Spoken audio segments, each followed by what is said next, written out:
ಇದು ಭಾನುವಾರ ಸಂಜೆ. ಇವತ್ತು ಅವರೇ ಬೇಳೆ ಮೇಳಕ್ಕೆ ಹೋಗೋಣ ಅಂತ ನಾನು ವಿಯಾನ್ ರೆಡಿ ಆಗ್ತಾ ಇದ್ದೀವಿ. ನನ್ನ ತಂಗಿ ಕೂಡ ಬಂದ್ಲು ಕರ್ಕೊಂಡು ಹೋಗೋಕ್ಕೆ. ಲಾಸ್ಟ್ ಟೈಮ್ ನನ್ನ ತಂಗಿ ಬಾತ್ ಆ್ಯಂಡ್ ಬಾಡಿ ವರ್ಕ್ಸಿಂದ ಒಂದು ಪರ್ಫ್ಯೂಮ್ ತೊಗೊಂಡಿದ್ಲು. ಅದು ನಂಗೆ ತುಂಬಾ ಇಷ್ಟ ಆಗಿತ್ತು. ತರಕ್ಕೆ ಹೇಳಿದ್ದೆ, ಈ ಸಲ ಹೋದಾಗ ತೊಗೊಂಬಂದಿದ್ಲು.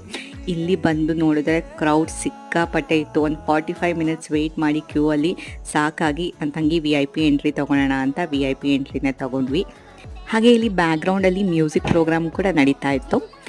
ಇದನ್ನು ವಾಸವಿ ಕ್ಯಾಡಿಮೆಂಟ್ಸ್ ಅವರು ಪ್ರತಿ ವರ್ಷ ಆರ್ಗನೈಸ್ ಮಾಡ್ಕೊಂಡು ಬರ್ತಾ ಇದ್ದಾರೆ. ನಾನು ಇದನ್ನು ಸುಮಾರು 4-5 ವರ್ಷದಿಂದ ಅಟೆಂಡ್ ಮಾಡ್ತಾ ಇದ್ದೀನಿ. ನಿಮಗೆ ವೆರೈಟಿ ಆಫ್ ಅವರೆಬೇಳೆ ತಿಂಡಿ ಅಥವಾ ಸ್ವೀಟ್ಸ್ನ ತಿನ್ನಬೇಕಂದ್ರೆ ಇದೊಂದು ಪರ್ಫೆಕ್ಟ್ ಜಾಗ ಅಂತ ಹೇಳ್ಬೋದು. ನಾವು ಕೂಡ ಸುಮಾರಷ್ಟು ಐಟಮ್ನ ಟ್ರೈ ಮಾಡಿದ್ವಿ. ಅವರೆಬೇಳೆ ಸಾಂಬಾರ್ ಸ್ವಲ್ಪ ಡಿಸಪಾಯಿಂಟಿಂಗ್ ಆಗಿತ್ತು. ಕೊನೆಯದಾಗಿ ಜಿಲೇಬಿ ಹಾಗೆ ಐಸ್ ಕ್ರೀಮಿಂದ ಎಂಡ್ ಮಾಡಿದ್ವಿ. ಅವರೆಬೇಳೆ ಐಸ್ ಕ್ರೀಮ್ ಅಂತೂ ಸಖತ್ತಾಗಿರುತ್ತೆ, ಮಸ್ಟ್ ಟ್ರೈ ಅಂತ ಹೇಳ್ಬೋದು. ತಿಂದಿದಂತೂ ಆಯಿತು, ಸ್ವಲ್ಪ ಶಾಪಿಂಗ್ ಕೂಡ ಮಾಡೋಣ ಅಂತ ಬಂದ್ವಿ. ನನ್ನ ತಂಗಿ ಇಲ್ಲಿ ಕೆಲವೊಂದು ನೆಕ್ ಪೀಸಸ್ನ ಟ್ರೈ ಮಾಡ್ತಿದ್ಲು. ನಾನು ಸ್ವಲ್ಪ ಜುಮ್ಕ